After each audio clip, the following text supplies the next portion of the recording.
first GenXers.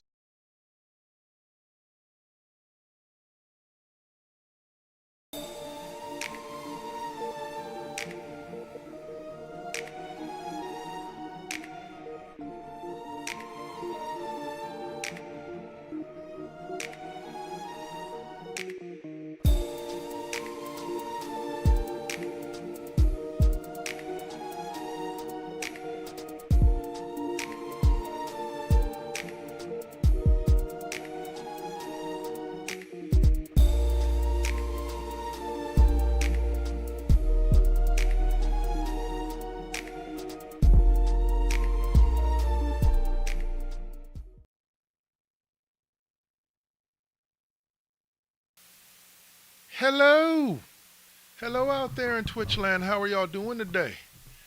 My name is, hold on, let me see. Let me bring this over a little bit. There we go. My name is Dark Lord 100, aka Double KK Double. This is OMalley of the, classroom featuring OMalley. And we're here to talk some good sports with you. And let me just say this: there hasn't really been there has been a lot to talk about as far as sports, as far as the games, because this NCAA tournament has been amazing over the last couple of weeks. Women's on the women's side specifically sucks about what happened to Juju Watkins, but we'll get to that in a little bit.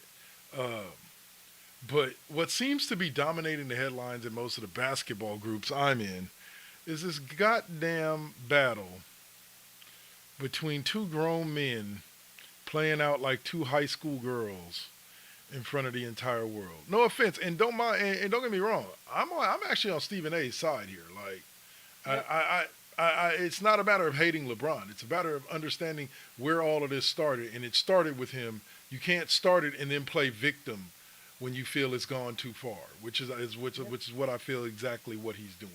Is that he started all of this, and now he wants to play victim and say, "Oh, it's my son, and I'm a father first," and get the fuck Well, out of then here you with all should have that. acted like one before you eh, pushed and pulled. And i- if you were thinking about your son, okay, and I'm not saying that this makes him a bad father. That no Not one's image, no, saying that. no. What we're saying is that if you had been thinking about your son would still be playing in college right now. Yep. That's what's being said. And unfortunately, as long as people are keeping it tasteful, right? Like there doesn't need to be we joke and we're like fuck LeBron and Yeah. I hope he tears his Achilles and like career-ending injury, okay? Yeah. Yeah, we say stuff like that. But there's nobody is actually Preying on this calling man's him a downfall. bad father Yeah. or tearing him down like that. What we are saying though is that you're not being come at as LeBron James the father, just like Bronny isn't being come at as being your son. Yes. He's there, both of you are being come at as being Lakers players playing for professional basketball. And and here's the thing about it. I have not heard a single person say Bronny is the trashiest basketball player ever, never deserved to Well, be in the I'll league. say it. What But what I what I have heard a lot of what people have saying is he's just not ready right now. And people go, so what? So what? So what? I said this a couple of weeks ago. I said the contemporaries of a player that is drafted are the people that are drafted above and below him. A lot of Bronny fans want to just judge him by what the guys below him are doing. No, no, no, no, no. That's not the way it works.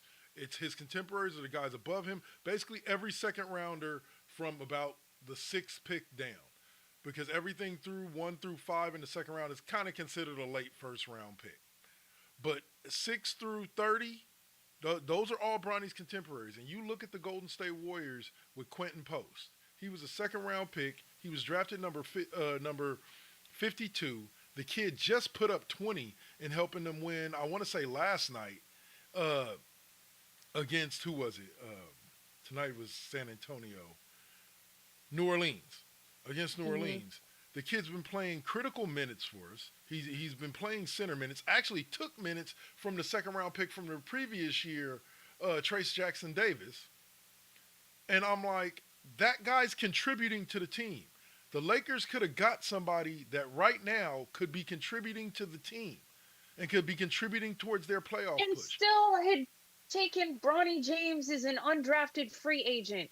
There was absolutely no reason that a draft pick needed to be used on him, period. Other than for LeBron's ego and for LeBron And to I lock up that don't give a contract on him. shit who was calling other teams and threatening them and telling them Yeah, not to draft him, okay? Because I'm going to tell you this right here. Okay, if he deserves to be in the league right now, it is as an undrafted free agent, yeah, not a draft pick. Period. We're not talking about a football draft here, yeah. okay? Where you have 7 rounds and 800 people, and that's not what we're talking No, about here. nowhere Like, near we're it. basically 2 rounds and like 60 people, some And shit it's like that. And you should definitely look at it from a perspective like this. USC just I want to say the men's team just got bounced, didn't they? Like just like in the round of 32, I want to say they won at least a game or two, didn't they? Or were they even in the um, NCAA tournament this year, or was they that they just the weren't women? They weren't just in the it. women this, yeah, Okay, just I sorry, I get appreciate confused. the I appreciate the love that you were trying to share to my school and all, but no, it is just the women at this point, and Yeah, not just the the women, women. Yeah, because the women are doing amazing things even in the absence of of that. Juju. Yeah, we're gonna talk about that. My point that I was gonna make is recently the Brownites. He scored 39 in the G League. He put up 17 in the NBA game. He could be averaging it with the way he seems to be going right now. If he stays healthy and played for USC, he could have averaged. He could have been a starter and been averaging like 20 points a game this season. Definitely vastly increasing his draft stock. Could You know, could and it's have. I doubt it. He yeah, could have though. the I potential's still there. Here's the thing about again, it's not that I know I know how you feel, but it's not that I've ever said the kid didn't deserve to, it's just that he needs more work. It's like the thing I've repeated, you've heard me repeat it 80 million times. If his last name is Johnson and not James, everybody from every analyst to his father to the coach at USC are all telling him you need to stay here another year. Like don't go to the draft. He's at Southern Louisiana Baptist College if his name is anything other Then than James, yeah. James. I'm So, sorry. It again, I don't think the guy's that bad of a basketball player, but I've said his career ceiling to me is Seth Curry, not Steph. For those of you who think I might have stuttered or said no, not Steph, not four-time NBA champion, unanimous MVP, Finals MVP. No, not Steph. Seth, who was a piece of a few teams, or I want to say at least two teams that have reached the finals. He's a journeyman, but he can shoot and he can play fairly well, and he definitely contributes to his team. I want to say he was a starter for Philly. He was a starter in Dallas for a little bit under Jason Kidd. Like the kid's got talent. He's just not Steph, you know. And I never expected Bronny James to be LeBron, but based off of what LeBron said about him, I expected him to be more than what I'm seeing right now. Like that's where yeah. the cognitive dissonance comes in with LeBron fans when they're like, "How can you expect this?"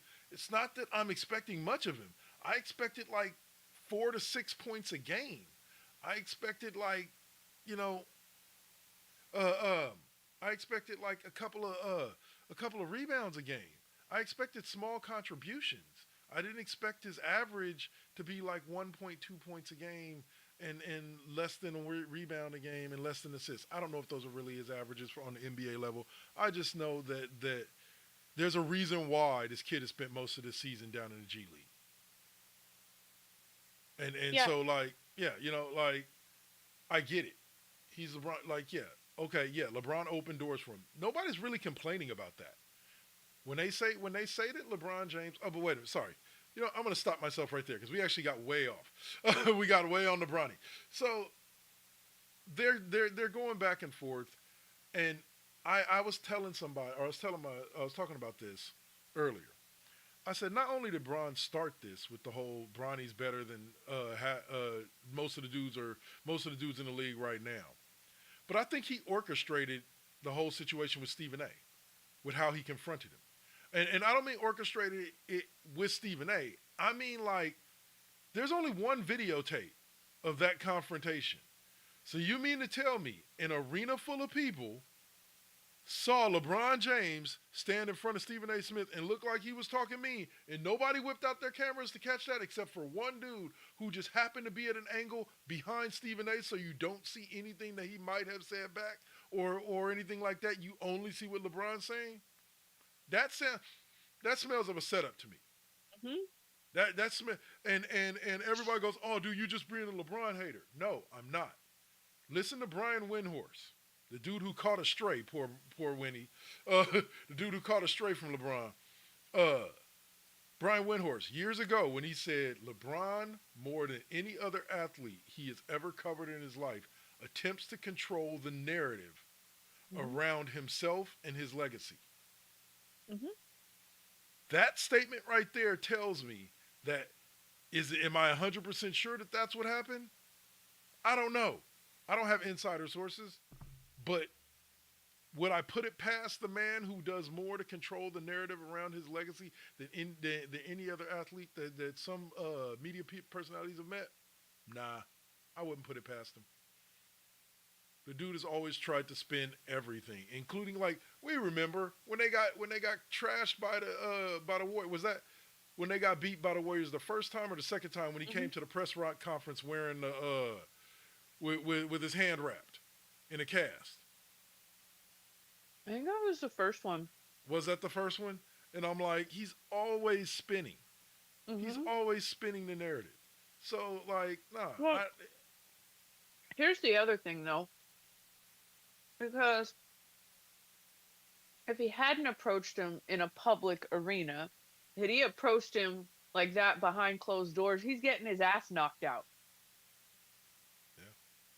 yeah, You're like not going to step to a grown man like that and think that, but for where you were in that moment, yep, saved your ass. And I think that that in itself is calculated.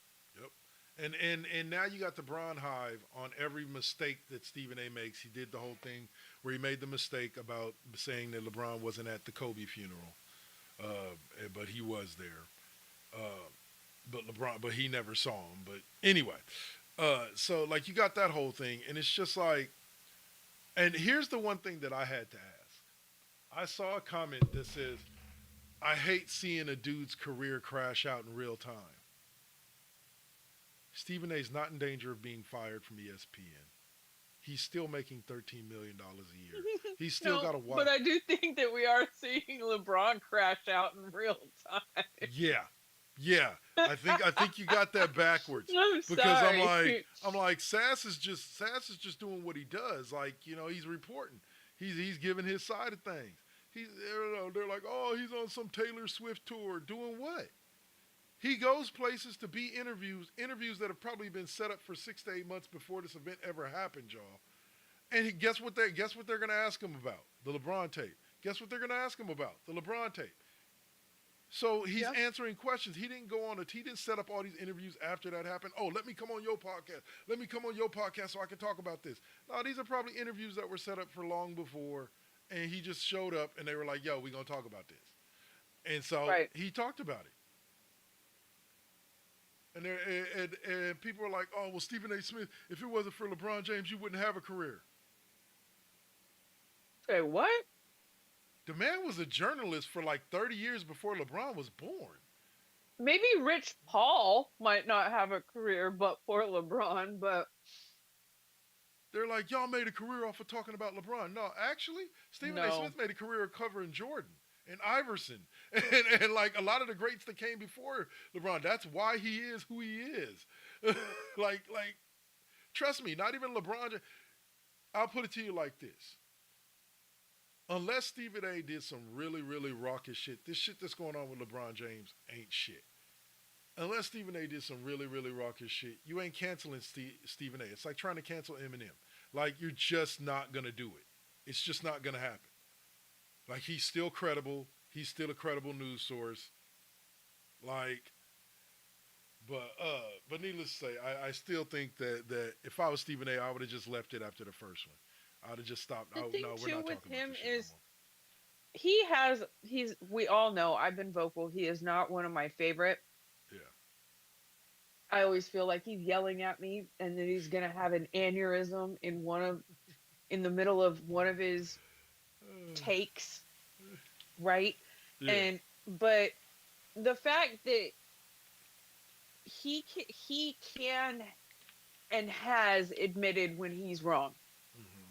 And that is somebody that I can have a lot of respect for because there's a lot that will still uh, Charles Barkley Hmm. who will still really go down with the Titanic. And so I do appreciate that from him. And he is vocal when he is wrong and Yep. admits it is Yep. when he feels he is right. And He in this keeps that same energy. situation, yep, absolutely. So, but yeah, so Stephen A, look, man, like, you ain't got to prove nothing. LeBron walked his a good enough portion of people see that LeBron walked himself and his son right into this situation, and all Hmm. you were doing was your job. Sorry, man. Like, I don't care. I'm a father, and you can't come at me with that. Oh, well, it's his son. And if I had put my child in that situation, I would be owning up to it. I wouldn't be going after media personalities for talking about him. I would say, nah, this is on me. I shouldn't have hyped him up so much coming into the league as something that maybe he wasn't ready for, but he's gonna go to whatever you need to Guess say what? That's to part admit that of it the started with job him. of being in the NBA is Yep. having being critiqued. Hmm. If you don't like it, then maybe you're not cut out for it. And I don't think Bronny had an issue with it. I think it was LeBron James because Stephen A. called him out as a father. And okay, you want to be upset about that, fine. But the way you're handling it is still like a little bitch. Period. From father to father, you're still handling it like a little bitch. Like, they're critiquing your son, man. All he said to you is, "Well, bro, maybe you shouldn't have hyped up your son so much before he came into the league." Mm-hmm. And let's not even get into the Braun Hive and all the shit they were saying about Bronny being the next big thing. He was going to win Rookie of the Year, and now that people coming down on him and coming back at him about it, now it's, oh, well he's the 55th pick. What did you expect, dude? He's a young kid. He ain't ready yet. We were trying to You tell y'all don't that get it before he both got drafted. ways. Yeah, but they like to have it both ways. They always like to have it both ways. And now, mind you, I'm not talking about all LeBron fans. I'm talking about the Bron Hive. Y'all know who you are. Y'all gonna get all up in your feelings, but I don't care because y'all know who y'all are. I've had casual conversations with LeBron fans that didn't turn into and devolve into my love for my king. And if you do not agree, fuck you. Like, actual conversations where I've given critiques That and talk. sounds a lot like a whole other group of people too. What's that? People in their king Oh, yeah. and their leader and can't do anything Yeah. wrong. Oh All of yeah. you are Delulu. Delulu. Where's my African dude? Are you Delulu? That's my Yeah. dude. Content creator. He's awesome. Uh, all right. So we'll go from that to what did I say? I got completely lost. What did I say we was going to talk about in the second half? Oh, the NCAA tournament. So we are down. Women are almost done with the Final Four. Men are completely set for the Final Four, right? Mm, sure. I want to say, yeah. I want to say, yeah. The men are locked in for the Final Four. It will be Auburn, Houston,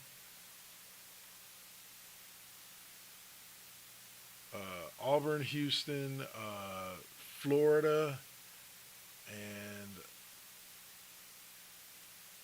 there we go. And Duke. Duke's. Oh, sorry. No, there you go. Yeah, and Duke. All and wow, for the first time in a long time, all the number ones made it to the Final Four. That doesn't Yo, happen very often. doesn't Like happen at all. almost never. Yep. You normally have at least one number one get knocked off, but this year, nope. It's Florida, Auburn, Hubert, Florida and Auburn are going to play on the 5th on Saturday, and then Duke and Houston are going to play the night game on Saturday. It's nice to. I'll be honest with you. As much as I hate Duke as a Michigan fan, it's actually kind of nice to see them doing well again. Like, because they are a heritage school. They were one, and they had kind of fallen off since Coach K retired. So it's nice to see them bouncing back.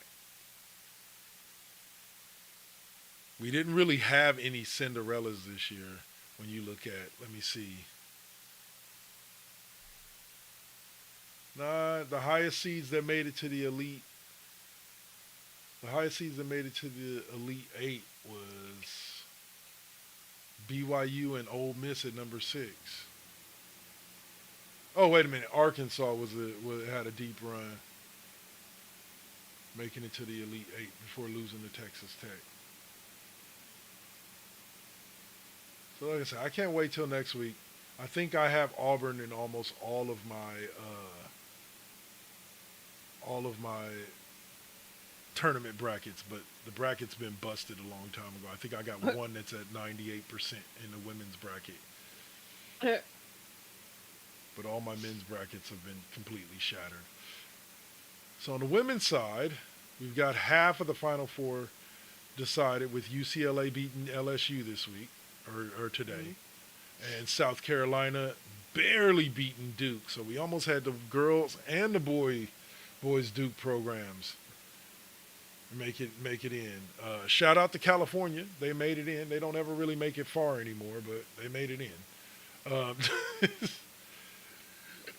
Now you got the big game with USC and UConn and Bukers, with USC being down Juju. That's going to be an interesting game. And you got Texas and TCU in the other Elite Eight game. That's tomorrow. And that's a like old like divisional used to be they used to be in the same Big 12 playing Really? a Oh, lot yeah. against each other back in the day. So this is Texas an and interesting matchup Hey, before like they I went said, and did stupid shit like reorganized all of the freaking I'm over it. Big Ten. I'm The Pac-12 is now the stupid. Pac-2. The And, Pac-2. The Pac-2. It'll be the Pac-6. No, Pac-8. I think they got 6 more teams coming next season, but it's not gonna feel right. Like something about Cal being in the ACC just don't sit right with me. Same thing with Stanford. USC being in the Big Ten. You know. Yeah, just I don't like it. I had heard about them doing the mega conference thing with basketball, and they were going to do it, and I was like, and then they started doing it with football, and I was like, this is bullshit. Yeah. So, all right, so as a SC alumni, who are you taking? I know who you're rooting for, but who do you think is going to get the dub with the UConn game with no Juju? I mean, I would really love to say that it's gonna be USC, but I really feel with how Beckers is playing, Beckers is coming off of a career high 40-point game, like crazy. I watched the game, the OU UConn game, and at one point OU was winning, Yeah. and like it was a good game until it wasn't. Until it wasn't. And then it was like 70 something to like 40 something. So Beckers is, she had been injured last season and lots of things going on, and so you know that's it's sad to think that Juju's not going to be here and wonder what it would have been should she have not gotten injured. And that's kind of crummy No one wants to be that way, and not even just because you don't want to blame a loss or a win on a On a key missing player. player, Yeah. but it does. I feel for her. Like, this is everything that you've worked for, and to get to this point and then to have like a massive injury, it sucks, and I feel for her. So it doesn't matter who I think is going to win that game, I'm still going to be rooting for USC. And that I get, and that I completely get, because like that's I trust me, I do the same thing. Even when I know going into a game, like, yeah, this ain't gonna be our night, or this is the game. Because UConn is not Kansas State, okay? Yeah. UConn is not K-State, and while they were able to overcome in the game yesterday, right? UConn is a much different. Like, I think that UConn would have been difficult enough for them with Juju. Yeah. Okay. Yeah. But at least it wouldn't have it feels a bit lopsided right now. And that is not to knock any other player on that team. There are a lot of good players on that team. But Juju is a once in a generation kind of talent. Right? So nothing. It's like those Duke and Kansas teams. Like, they had a lot of good players, but there were just some players that were like Karl Anthony Towns. Like there were certain DeMarcus Cousins. There were certain players that were just like, no, this is a special dude. Like, yeah, you got some great talented dudes surrounding him, or women around him. Or what were those two? I always remember the Ngumukwe twins from Stanford. I think I said that right. I have no clue. They're both commentators for ESPN now. The sisters, they were twin sisters, but there were two twin sisters. Pardon me for saying it like this: tall white girls that came right before them.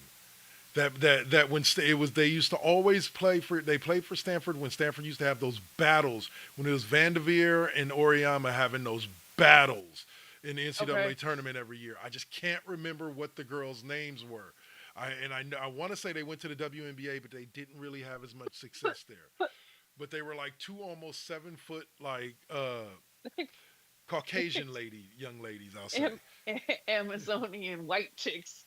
White chicks, pretty much. I don't think they look like Marlon Wayans and Shawn Wayans. I don't think they were that bad. Like, when they dolled up, they looked pretty good. But it's funny. Stanford was kind of known for that for a little bit, because they had those two white girls. They had the Ngumukwe sisters, and they had the Collins brothers. Imagine that a white ass university has a white ass women's basketball team. I mean, they've also had a white-ass men's basketball team at one point, too. So imagine that. I'm shocked. But no, I was saying, no, the Collins brothers, Jason and I forget what the other one was, they both played in the NBA. They bounced around to a couple of teams. But, yeah, they both played for Stanford, literally at the same time. Like, so I guess Stanford just has a thing for twins, huh? Bringing in two at a time. Ba-dum-tsh.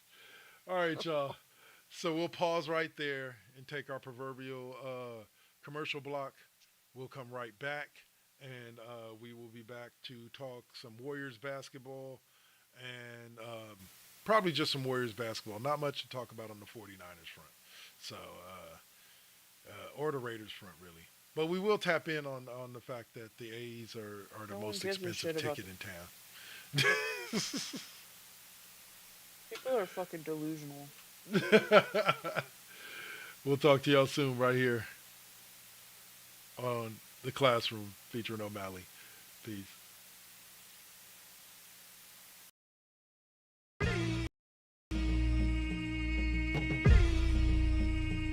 This is now versus then. This is now versus then.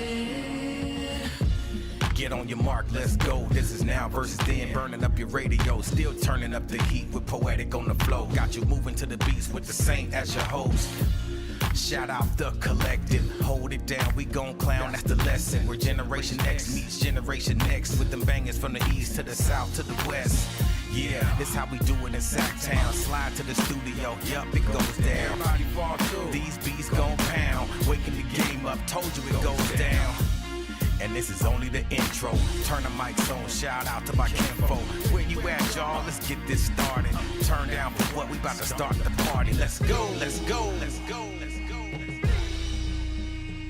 This is now versus then. This is now versus then.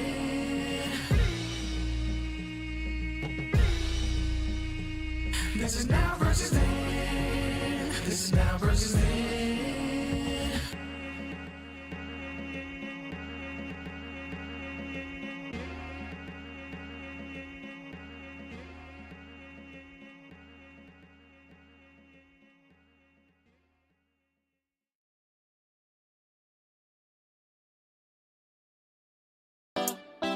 You got to keep it. You got to keep it lovely. You got to keep it. You got to keep it lovely. Success comes right after the struggle. I ain't even giving up on whatever I wanted. The tragedies I've seen, I can't even stomach. Most of y'all weak as shit and would've started running. Every time I make it back to the crib, I'm thankful the Most High let me see all of it. Grateful I'm lovely, and I've been real with this. Please don't judge me, I'ma stay on my shit. I'ma keep a grind mode button, push it, make it do something. No balls for me, cause I'm a loose cannon. I get to choose, camera, switch it up, look up a new banner. Keep smoking on that banner.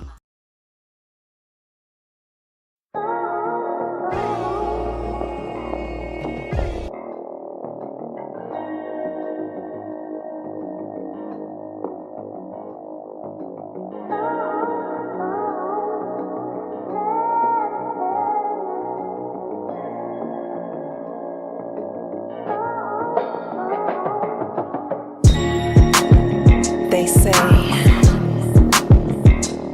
that beauty is in the eye of the beholder.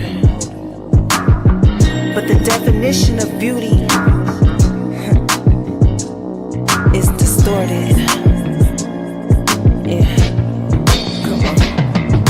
Searching for yourself, so insecure about the way you look, so you go to Miami. You can't find the love within yourself.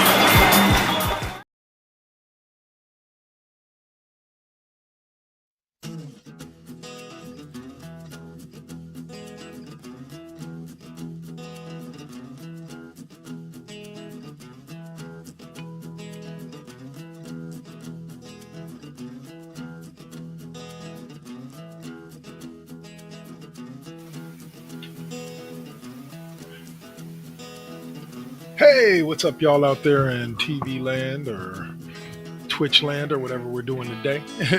My name is Darklord 100, aka Double KK Double. I am the host of Cheap Pop Podcast and the Classroom, as well as your favorite music show, KD5P. I'm here to tell you about the Live 365 lineup that we have coming up starting on February 3rd, Monday, February 3rd. We'll open up Mondays through Fridays with Now versus Then. Deuce, classic episode from the Blog Talk Radio days. We follow that up with an FU Wrestling podcast from Spreaker, starring myself, Double K, and your boy Cole. We follow that up with, again, me, Double K's Classroom, old sports show I used to do, 30 minutes from 6:20 to 6:50. We follow that up with West Coast Bias, myself, OMalley, Duel, and Suave, bringing you sports talk from a few years back. Then we have Now versus Then. That's the centerpiece of our day at 9:35 a.m. with a classic episode of Now versus Then. And every Wednesday at 9:35, you'll get a new episode of Now versus Then Deuce from Twitch. At 12:45, you'll hear an episode of KD5P, K-Double's Fifth Period music class that you can hear right here on Live 365 every Saturday night. And you can hear a replay of it every Tuesday night at 12, or Tuesday afternoon at 12:45. You can also listen to at 3:20 the Cheap Pop Podcast, followed by NBT Deuce at 5:30. Great episodes. Probably the same episode from the morning. Lip Gloss and Mike's has now moved to the 9:05 slot with a new episode of The Classroom on every Friday. And then we close out our night down and dirty with the Kings and Queens of Porn. That'll be every Monday through Friday right here on Live 365. Catch us at live365.com/FirstGenXers, or you can go to the Live 365 app. Look for the First GenXers Radio Network, and that's where you'll find us. All this and more right here on Live 365. Peace.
All right, and it's Double K back with you again, host of the Cheap Pop Podcast in the Classroom, also your favorite music show, KD5P, and I'm here to talk to you about the Saturday and Sunday lineup. Last video we did Monday through Friday. This week we're going to do Saturday and Sunday. All these shows will be airing on Saturday and Sunday concurrently till about mid-afternoon, and then we go into two different lineups. On Saturday, Sunday mornings at 12:30 a.m., you get a classic episode of Brick House 2.0. Followed up by Lovely Radio, which is back on the air with First GenXers. And we have Mr. Deacon at 5:15 a.m.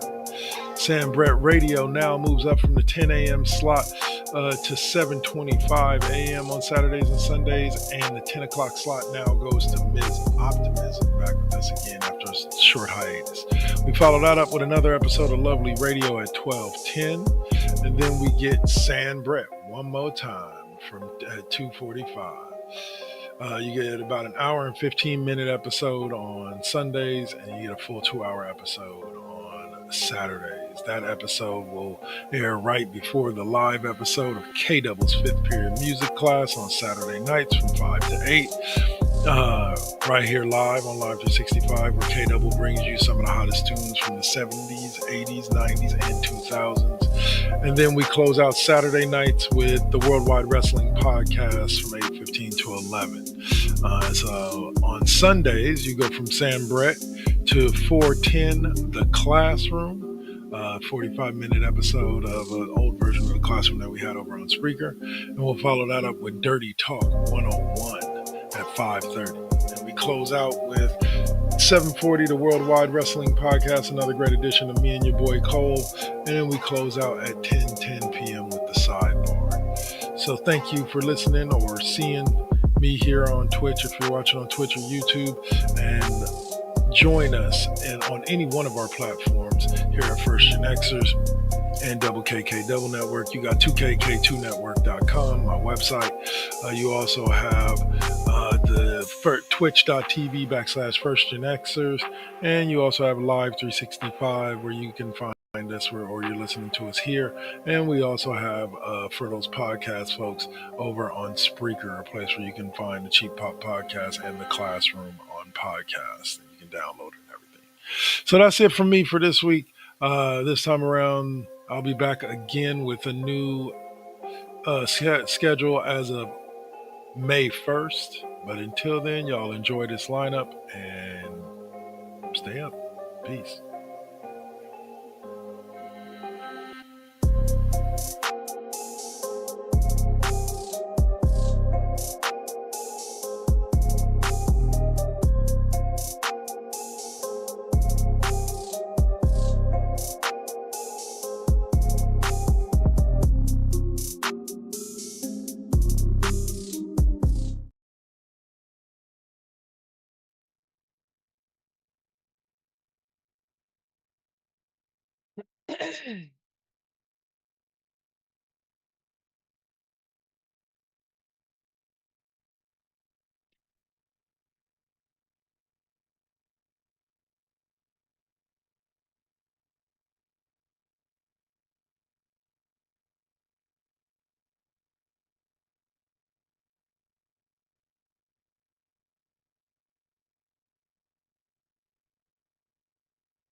Win.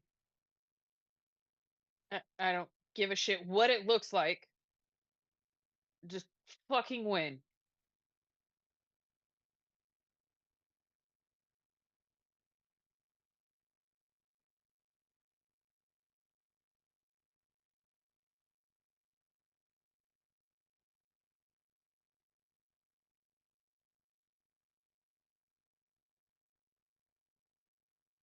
Yeah.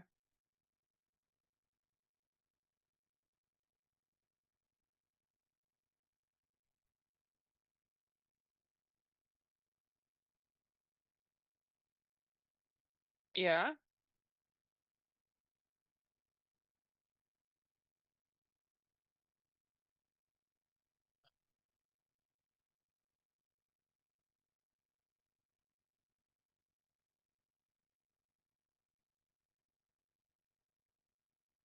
Yeah.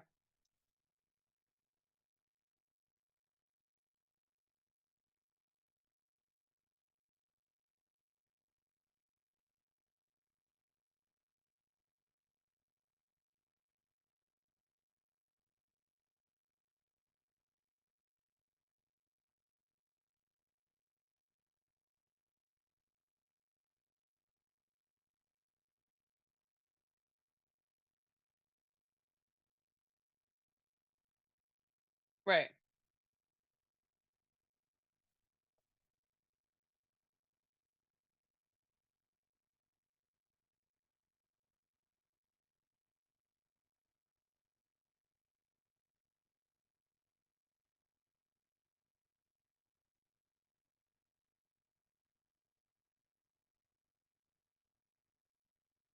Sorry, y'all. Y'all haven't been hearing my side of it, but at least you've been hearing Heather's side of it.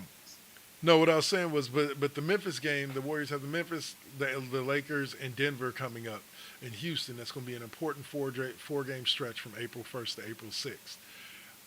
I think if they can beat Memphis, and what I was mentioning was Memphis has lost 7-9, so they're very beatable, and we're only a game behind them right now. So if we beat them on Tuesday, we would then move up into at least a tie, if not move ahead of them for the fifth spot. Then we go to face, then we go to LA to face LA, a game that we really can't afford to lose, but like it's going to be a tough game to win.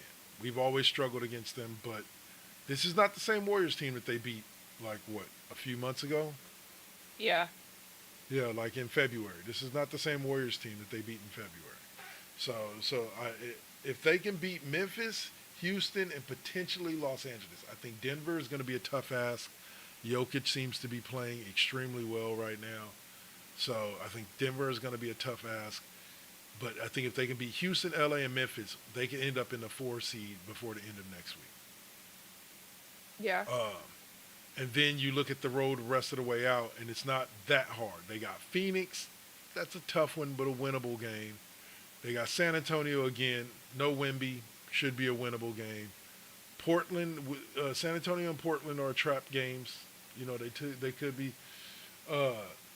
they could be games that they go into a little too confident and end up not winning. And then they close the season with the Clippers. I think if the Warriors, what are we sitting at? Like I said, they got 8 games left. I think if they can win 6 out of 8, they can avoid the play-in for sure. Yeah. 4-4 is you're gonna need some help.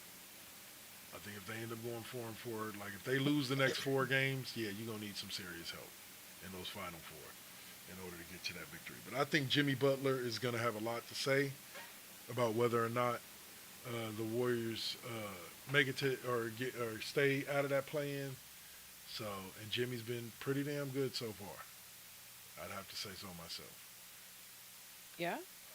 But again, getting back to what I was saying about Memphis, yeah, like they're a top 5 seed, and just randomly you decide to fire your coach.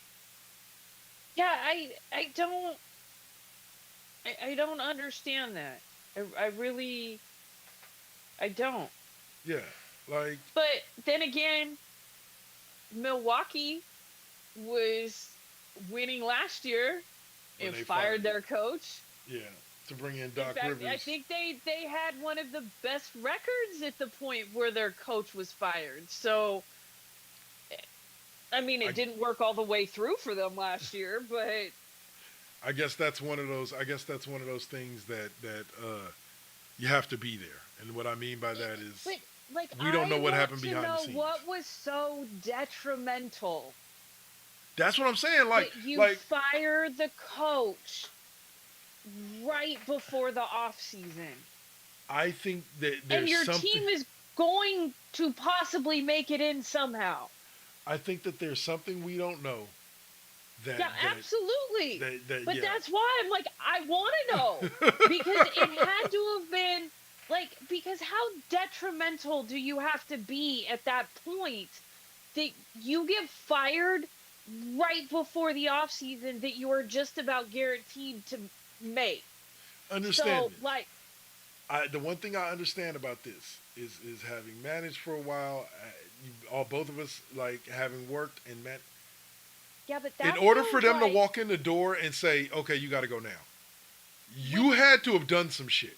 Without knowing what it was, either that or that, like, it feels like an emotional reaction to something. Yes. Because you don't do that. Now, granted, I mean, the A's traded Cespedes as they're going into, like, everything will always come back to that. The point is these teams make personnel decisions that baffle us at the times that are like, I mean, seriously, you are about to go into the postseason. What happened that made you? Where? Show me where on the doll Taylor touched is what, like, somebody slept with someone's wife. I feel like. You think it's an Omega Udoka thing? Like, I don't know. Like, make it make sense. Make it make sense. Because I mean, regardless of what's going on. Yeah. Okay, you don't change the recipe the night before the chili cook-off. Like, what the fuck? Yeah, I just made an analogy to a chili cook-off, but whatever. You get my point. Like, no, it's a valid analogy, ready to. Somebody either slept with someone's wife or something was just so egregious that they could not wait. Like, whose mama did you tell to go fuck themselves? Like, whose son did you slap? Like, wow. Like, what is going on? Yeah, like, because what did you do that was so bad that you aren't being allowed? Like, when there are no playoff aspirations and hopes and all of that, that'd be one thing. I wouldn't be questioning this at all right now. But you're on the brink of the playoffs, and now you want to fighting for change a top your coach 6 spot. And like, okay.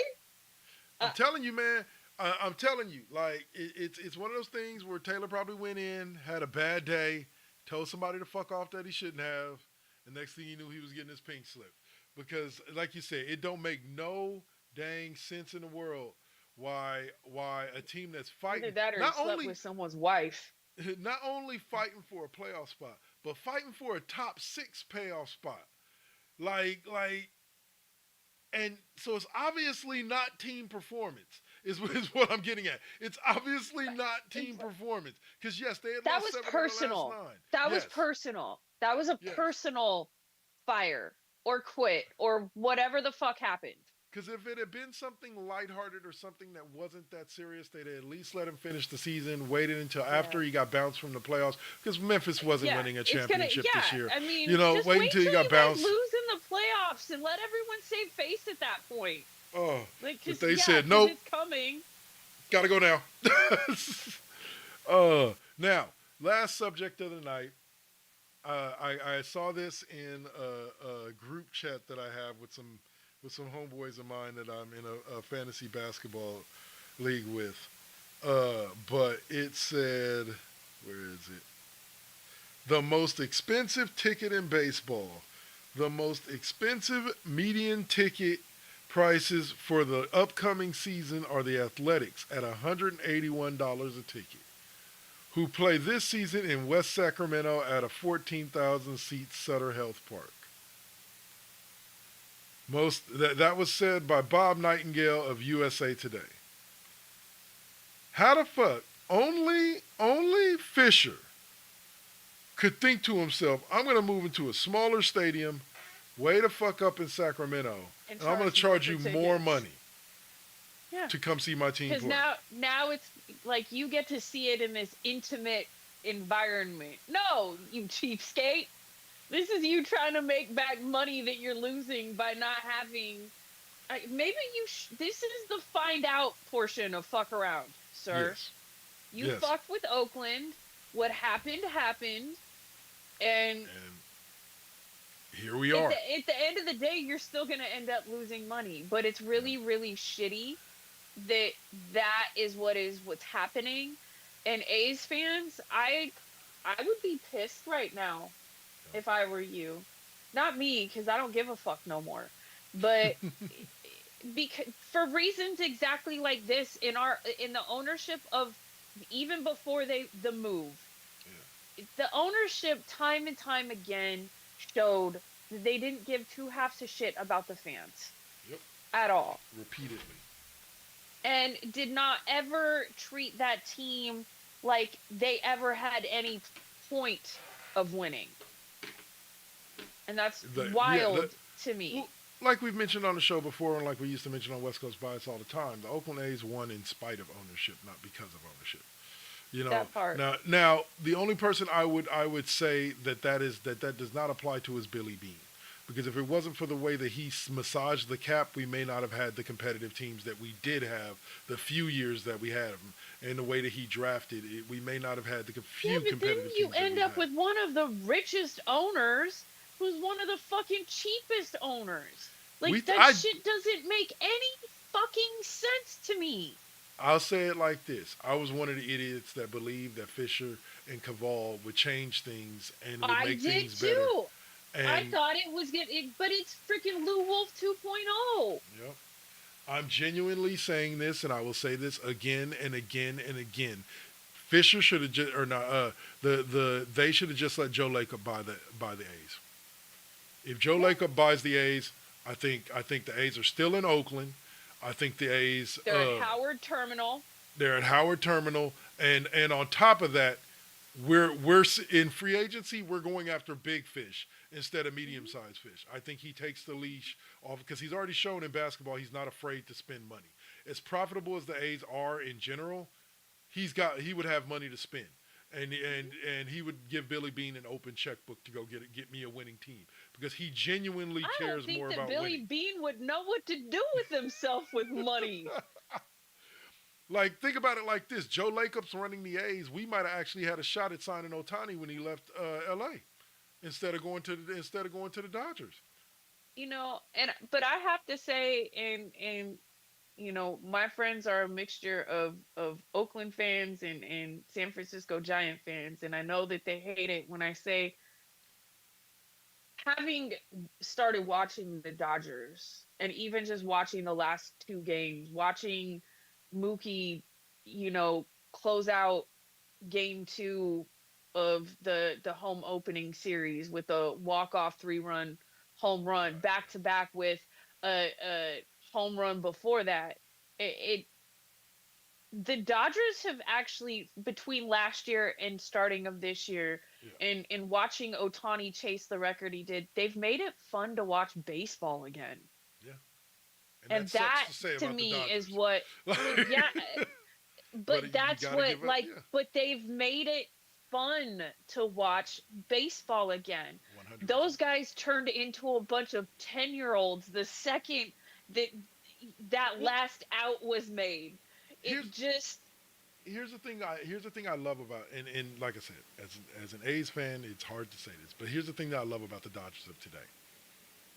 They are a bunch of 10-year-olds having fun playing baseball. Why? Because they're all extremely skilled baseball players. Like, these are the Dodgers have a all-star super team, best of the best, whatever the fuck you want to call them, and they're more than willing to go out and spend the money to do it.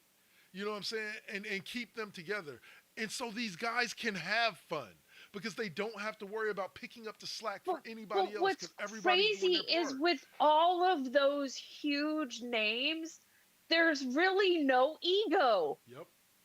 And Yep. that's the crazy part, because you've got some players that would be the one and only star a lot of places that they'd go, but they've all, and a couple of them have come back more than once, right? But there's really no ego. Yep. And that's what has been really cool to watch, because then really it is like a bunch of kids playing baseball, and there's something beautiful about that right now with everything else that's going on. Being able to feel like a kid watching baseball again for a couple of hours. I always tell people, think Little League All-Star Yep. games. That's Yep. what it's like watching the Dodgers play. Yep. It's like everybody knows their role, everybody knows what they're going to go out there and do, and they're just going to go out there and have fun and do it. Yep. And yeah. Shout out And, to the Dodgers. Shout out to Magic Otani Johnson, is one of those, yeah, because that started happening absolutely. once the group he was with took over the Dodgers. Yep. But you were saying about Otani? Otani is one of those players that make everyone around him better. Yeah. Look at Mookie this last year. Like, and that was one of the things, because it brings out the competitive nature, but in a positive way. Like, because I believe I'm better than you. I am going to, the only one I'm competing with is me, is Yep. what, I hate to that's, say this again as an A's fan, but it reminds me of the Yankees of the early 2000s, Jeter and A-Rod and those guys, and how Yep. they used to seem to be having fun, and the A's of the early Yep, 2000s with the Giambi brothers and yep. Cespedes and Chavez and Tejada and all them boys. Hudson and Mulder and Zito. Zito before Yep. he freaking got all weird and went to the Giants, and freaking unicorns and the three aces, right? Yep. Like, you know, and then baseball changed for a little while with everybody screaming about steroids and whatever. Like, people don't know these things are going on. We'll end it on this. I saw a video the other day that was talking about people say Barry Bonds got good when he got on steroids. And it then proceeds to show him rapping a bunch of home runs for the Pittsburgh Pirates. And I always tell people, it's funny to me. No, I've always said the only reason why people were mad at Barry Bonds for taking steroids is because Barry Bonds was already better than everybody else. Why did he need to take steroids to be even more better? He didn't get better, he got stronger. That was basically it. That was it. That and add that with having moved into, at the time, Pac Bell Park, which is a batter's park. Oh God, especially for a left-hander. There are other factors that, and I mean, if you think about it, the Candlestick is the opposite of a batter's park, and so he was gonna have struggled. The horrible wind, crazy, all sorts of craziness. So there were multiple factors that led to his improvement once they Okay. moved to Pac-Bell Park. And Not just he didn't like I said first is he didn't get better, he got stronger. yeah. Well, and I think I'm glad you said it that way because it brings me to my final point, which is I've always said a lot of Barry Bonds home runs would have still been home runs even if he wasn't on steroids. They just went a little farther. Like they went 507 feet Yeah, when they like they really would went have only into went 430. McCovey Cove instead Yeah. of landed in the Yeah. park, Yeah, right? you know, Like like that's what I'm saying. Like a lot of those, because a lot of those, if you know the mechanics of a swing and you know base, you know Barry Bonds, like Ken Griffey Jr., had one of the sweetest swings and one of the best eyes for the baseball of any baseball player like ever. his baseball IQ is not anything that is going to be changed by performance enhancing drugs. Exactly. That man was a very gifted baseball player, aside from everything. The baseball IQ, the mechanics, the fundamentals, those things Keeping your shoulders don't get in. Yep. yeah, those things don't get better or are really impacted by performance enhancing drugs. It's the strength, it's the speed. Right. Those are the things that, so And yeah, he did maybe he steal got more stronger, bases. maybe he did get Yeah. faster, but i- we're talking about speed and strength, not actual baseball ability. Exactly. And we'll leave it there for So this week. God, Heather. did I actually just come to his defense? For Wow. the Wow. first time, right here on the Wow. classroom. Wow. Uh, Okay. This isn't being recorded, right? Unfortunately, it is. Well, No, just for that, I really have to end this with fuck LeBron because, like, I'm just not. to bring it full circle, right? Yeah, I'm feeling really uncomfortable with myself right now. No one tell my man that I actually defended a Giants player, but Uh, actually, she gave herself the ick. Well, I'll yeah. say. Oh, All right, yeah. y'all. So So thank you for joining us for another hour of sports talk fun.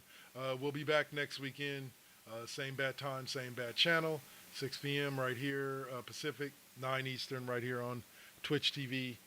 Join me on Tuesday is when I'll be back for Football Tuesdays with NCAA football, college football 25. So that's it for us here from First GenXers Studios. Peace out.